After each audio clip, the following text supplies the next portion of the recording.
You know, we In 5, 4, 3. and welcome to another episode of We Said All That to Say. I'm your boy Thomas. I'm here with my main man Pastor B and our girl Angel B, and we are here to talk about everything that's on our mind today. Are y'all good? I'm real good. All right. Angel, you good? I am great. See, that's all I needed to hear. Heath Wiggins, are you good? Are we looking good in the cameras? Are we blessed and highly melanated? Looking great in the cameras, blessed and highly melanated indeed. All right. Right. We're going to jump right into it. Y'all, this thing has been bugging me for the last couple of weeks. All of this nonsense that I'm seeing on reality television and what's going on in real life. And it seems like these things are starting to mirror or mimic each other. Okay. Now, is it that reality TV is showing us what's really going on behind closed doors in a lot of these relationships? Or is it just really out there to make fun? Or just, or to tear down the fact that these people are, or what's really going on in relationships? I've seen stuff where we brought marriage to the forefront the last couple of weeks. And now every time I turn around, there's a We Can Get You Married show. Oh, Lord. Now they got these two crazy shows that jumped out to me. They got one called Put a Ring on It and another one called Ultimatum, where the premise is let's say me and Angel, we've been dating. Uh-huh. But Angel feels like we should be getting to the area where we should we should be heading down the aisle. Mhm. I don't feel the same way because we ain't talked about marriage or we ain't said anything about marriage. Okay. And so now Angel's going to bring me on this rag to show where now Angel gets to not only make her intentions to me known, but also put it out there that while you're trying to make up your mind, I'm going to be going out with somebody else. And you have the opportunity to go out there with somebody else. Okay. Well, we'll see that if through all of this dating other people and being around other couples that are going through a similar situation, will that make you say, I want to put a ring on it? This sounds stupid as I don't know what. Confusing as ever. Yes, tell us about it, Angel. How's it making you feel? I'm confused. I'm so confused. So you have this idea of two people, well, one person who wants to be married and the guy, I'm assuming, is the person who don't. As a woman, why am I in a relationship with you if my intentions, I've stated my intentions, and yours are completely different? Shouldn't we know that before we get into the show? You would Yes. think. Okay. Right? So please, somebody make it clear to me. And and I'm really starting to really question what's going on out there nowadays. You got people that are doing wilder and crazier things to seem to catch some sort of clout. Mm-hmm. Is this what this is nowadays? That, okay, I can go out here, I can put my terrible relationship on the internet or put it out here for the public eye to consume, that I could hope that this would in fact create some type of spark in my life where I could start to gain from it financially. Okay. Will I then be like the last square on some little game show a couple years later? Like, what's really going on? Are people are the people really lost in their relationships, or they're trying to get some type of fame from this nonsense? What Thomas, I think you hit it on the head, because let's think about it. This is one of these birth childs of the pandemic, right? Everybody want to be on, putting out media. Being in the media's eye. And with this type of show, my whole thing is show me the contracts, because if your relationship is not working, you already know that. To your point, Angel, Exactly. And if a man's been dating you for 7 years, haven't asked you yet, guess what? He's not going to. Because you're not the one. So you got to go on a show. So I'm like, everybody's getting paid. And plus, I always look at the branding issue, just the fame, so-called fame that they think they're getting from this, right? But it's nothing authentic about it. But I think the larger cry is this, right? They wouldn't be on if there wasn't an audience for it. Exactly. So, come on now, David. Preach to the masses. That's the audience. So it speaks to people who are watching it. Like, what's on our minds? Like, are our relationships healthy? Those people who are watching it. Because certainly with me, I watched it, Thomas, probably just like you, just so I can know what it was. I was watching last night, right? But really, I mean, this kind of like, I hate to say this, it's I'm just gonna say it, right? This is really just like ignorant television, right? It's nothing. Entertainment. It's entertainment. That's all it is. It's very mindless. Nothing edifying about it at all. Not at all. So here's what scares me, because I personally don't watch reality TV, and I don't watch shows. So when you guys mention, I'm like, what the heck are y'all talking about?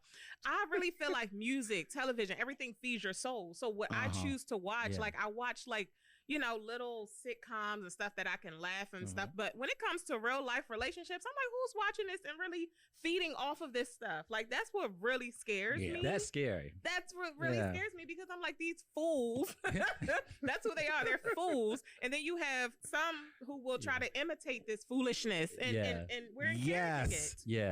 That's the thing that scares me about it, because anything that's done out in the public, there'll be someone that will be stupid enough to try it. Yeah. Look at all of these challenges we see that come across. That crate challenge that was like mid-pandemic. Yeah. That wasn't the dumbest thing I've ever seen. Exactly.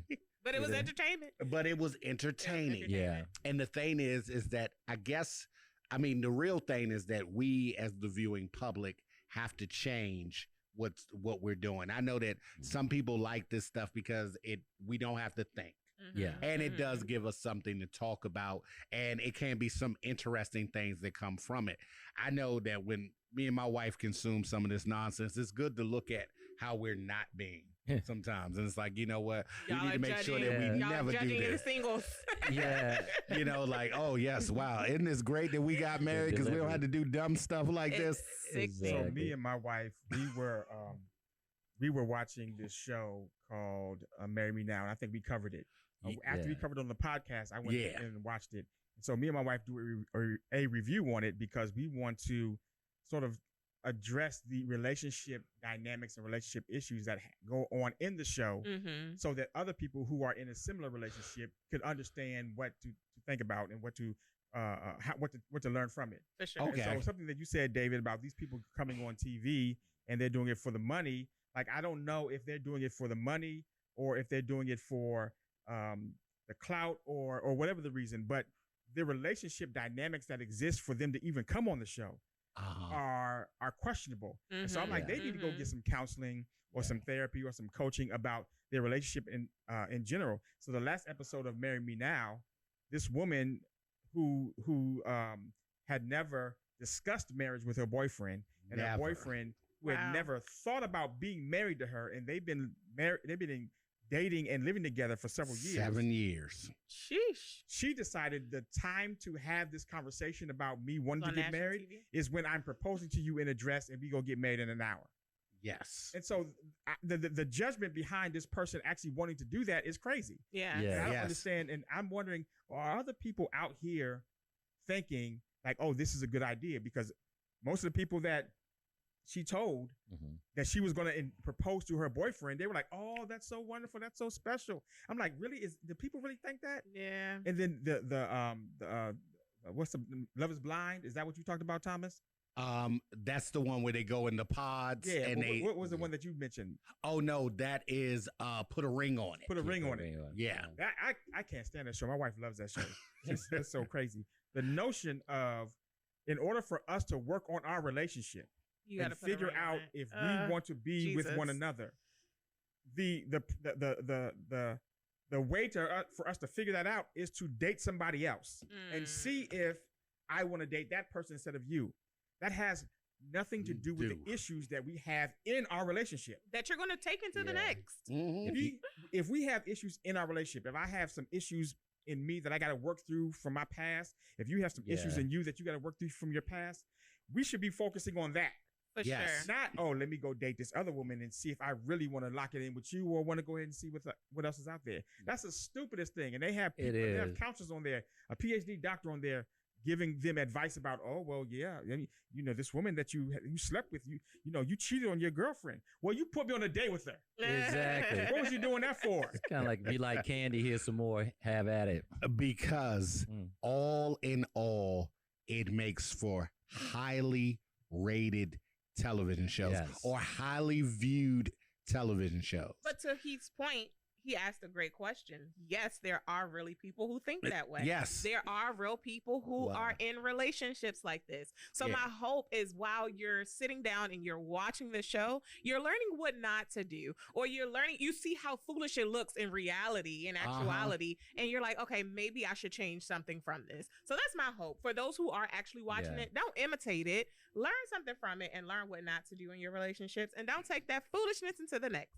Okay. Matter of fact, Angel, I'm going to tell you that I'm going to give you a piece of advice. Every potential one, save an episode and make them watch it with you and see what they think about it. No. Because if it's a saved episode, don't worry about it. It go count in the Nielsen rating.